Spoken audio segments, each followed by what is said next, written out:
The UK government is set to ban citizens from Nigeria, Pakistan, and other countries from coming to work and study in the UK in the coming months.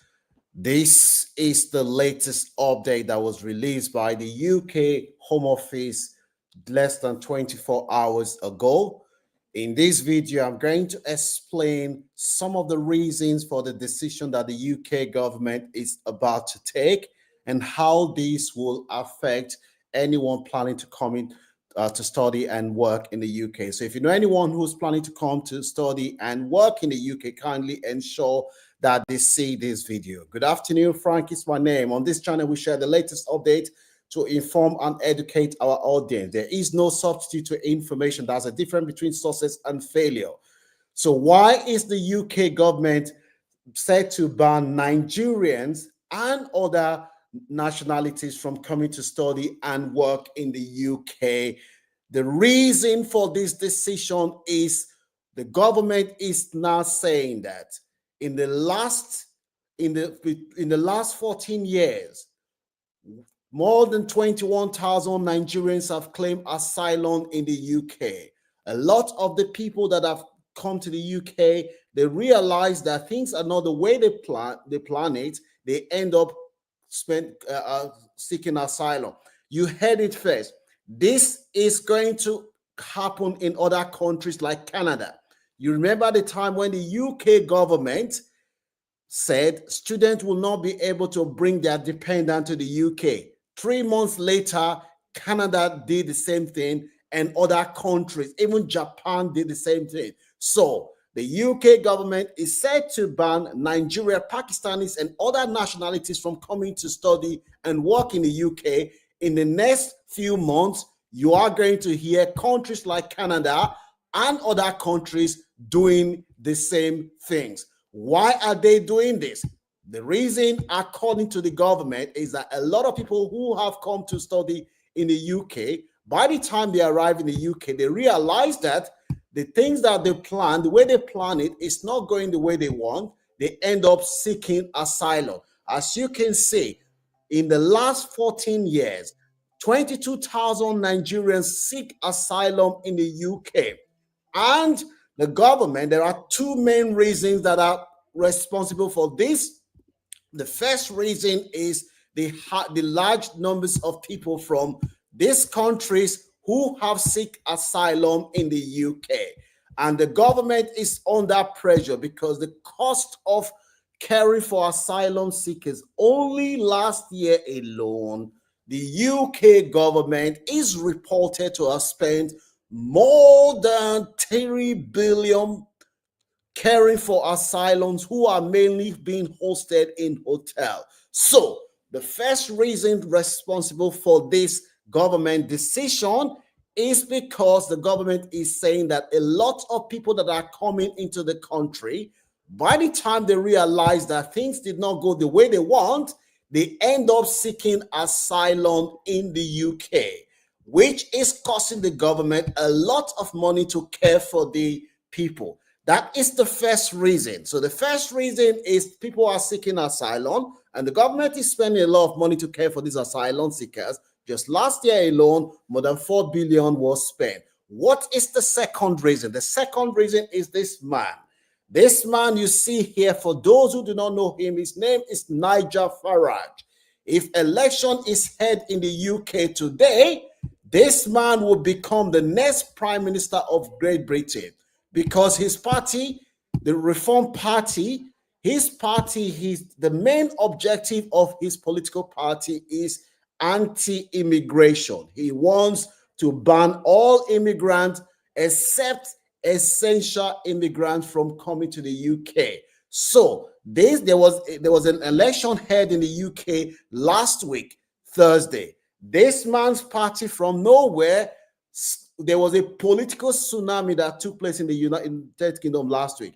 Reform, Nigel Farage and his followers, they are celebrating because this guy's party, they did so well that he has said that he will become the next prime minister if election is held in this country. And as I said, the party is only known for one thing: hard line on immigration. So where does that leave the current government? So the current government is under pressure. People are hearing that the government is spending 4 billion to care for asylum seekers, and people are mad. People are very, very angry with this, that the government is spending money that it should be spending for British people. Why is the government spending it on asylum seekers who are being kept in hotel and other places?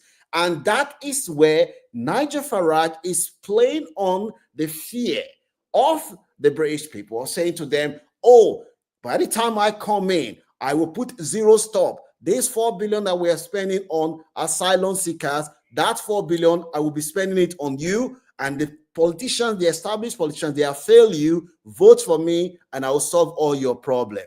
That is his message. And that message is resonating with the voters. Now, the Labour government has realized that the only way they can counter the rise of Farage is to be seen by the British public to be doing something. And that is what is driving this policy. As I said to you before, this policy that they are about to announce, it started in the UK. Remember, you heard it from the Lunch Club.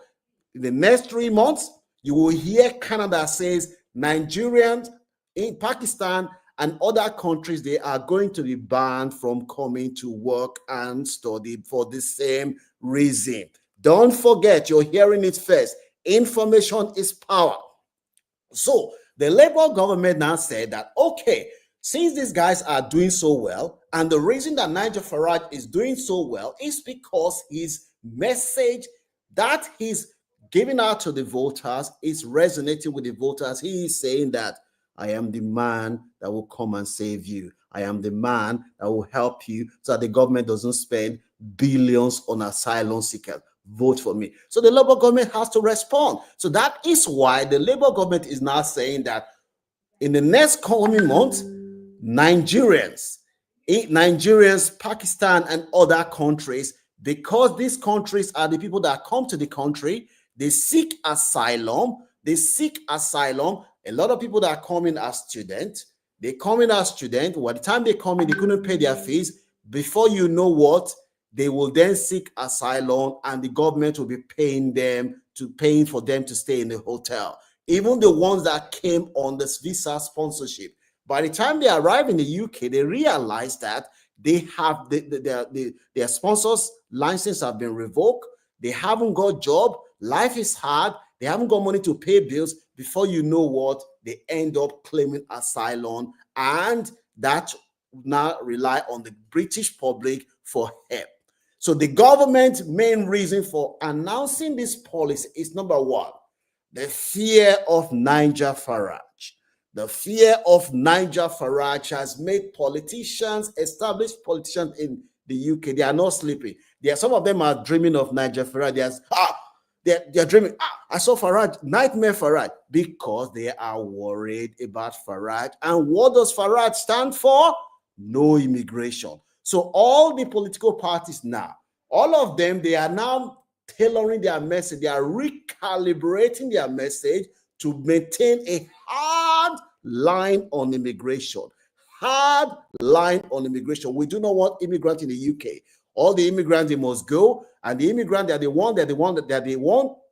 they are the ones who we are spending money on. Even the ones that are coming and say they want to come and study, they end up. So what the government now said they are going to do, they're going to do what they call profile. This is very interesting. So the government is now working with the National Crime Agency. They are now saying that they're going to do a profile, which means that if you claim asylum, if you come to the UK, you claim asylum, they will look at the bank statement that you presented when you were applying. So they'll look at the bank statement that you presented.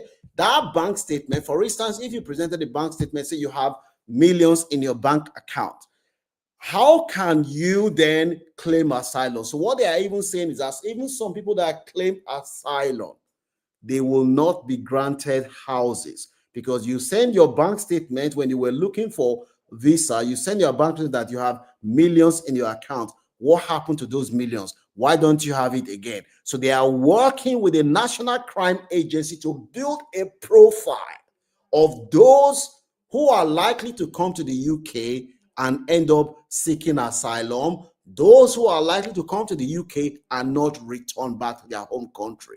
So that is the profile that they are going to build. So by the time you apply for your visa, they will look at your bank statement, how much you said you have, and how did you get the money. And by the time you come into the country, you said you have 50 million in your account 3 months ago. You're not in the country, you're seeking asylum. Why are you seeking asylum? What happened to that 50 million that you say you have?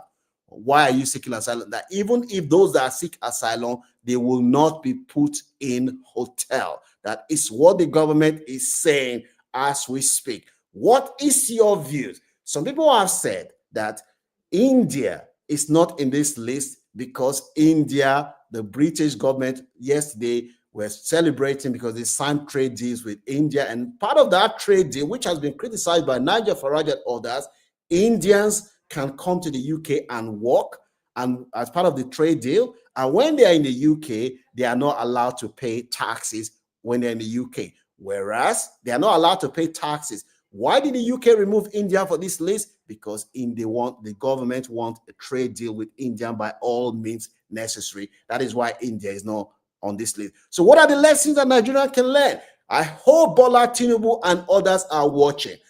When Nigeria was good, Nigerians did not want to stay in England. They used to come back in the days when it was 2 naira to 1 British pounds. Nigeria used to spend their money here, return back to their home country. But when you have corrupt, greedy, self-centered politicians who only care about their self and their family, the rest of the world will continue to look down on Nigerians and take Nigerians for granted. It's a shame that the so-called giant of Africa, Nigeria, has now been put on the list to ban Nigerians from coming to work and study in the UK. How? In Nigeria, which is one of the richest countries in the world in terms of mineral resources, but because we have corrupt and greedy politicians, that is why Nigerians are now being treated as a pariah around the world, because our politicians are corrupt.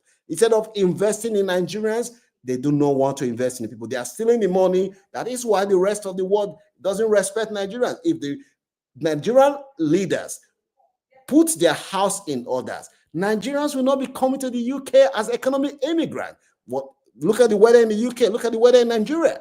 So as long as we have greedy, corrupt, self-centered politicians who have billions in British banks and other banks around the world, nobody is going to respect us. And that is how we are going to be treated. So if you are in Nigeria now, maybe this ban will help Nigeria, will make the brightest ones among us to stay in Nigeria and for us to start thinking of how to build Nigeria and other countries who are on the list. So if you're planning to come to the UK, this is the latest update from the UK government. Share this video with anyone that you know would benefit. Don't forget to subscribe to the Launch Club and give it a like. Our goal is to inform and educate our audience. This is the plan that the UK government have just announced. Share with anyone. Nigeria